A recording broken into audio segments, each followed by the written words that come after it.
తుది కేసు ఉంది. అన్యాయంగా 2018 నుంచి ఎంఐఎం మా పైన కేసులు వేసి అన్యాయంగా ఇంకా ఎన్నో గెలిచి వచ్చినాము.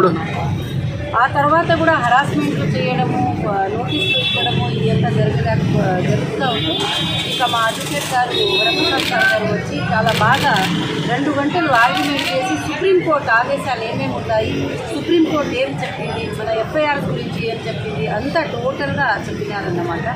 కానీ ఇప్పుడు లోక్సభ ఎలక్షన్ వస్తూ ఉండాలి. నేను లోక్సభ ఎలక్షన్ ఇక్కడ హైదరాబాద్ ఎంపీగా నిలబడాలని అనౌన్స్ చేశాను. ఆ రోజు నుంచి ప్రతిరోజు నా ఇంట్లో ఇది చేయడము, హరాస్మెంట్ చేయడము, ఆఫీసర్లు కాల్ చేయడము, పోలీసులు రావడము అంతా టోటల్గా జరుగుతూ ఉండాలి. కానీ నేను బ్యాక్ లేదు. 2018లో కూడా అనౌన్స్ చేసి ఉంటే అరెస్ట్ చేసినారు.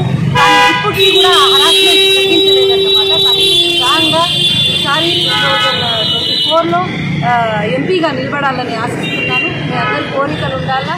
కానీ ఇక్కడ హైదరాబాద్లో జరిగే అన్యాయాలు, కాస్త హైదరాబాద్లో జరిగే అన్యాయాన్ని నేను దూరం చేయాలని, పబ్లిక్కి మంచి ఒక జీవితం ఇవ్వాలని ముందుకు వచ్చినారు. అది ఖచ్చితంగా చేస్తాను.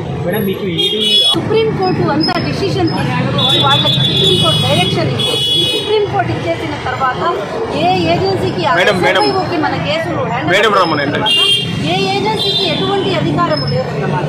కానీ హరాస్మెంట్ చేయడానికి దానికి ఏమీ లేదు. అందుకే కోర్టుకి మేము జవాబు ఇవ్వడానికి మా అడ్వకేట్ గారు వచ్చినారు, మా వరప్రసాద్ సార్ గారు, ఇంకా మా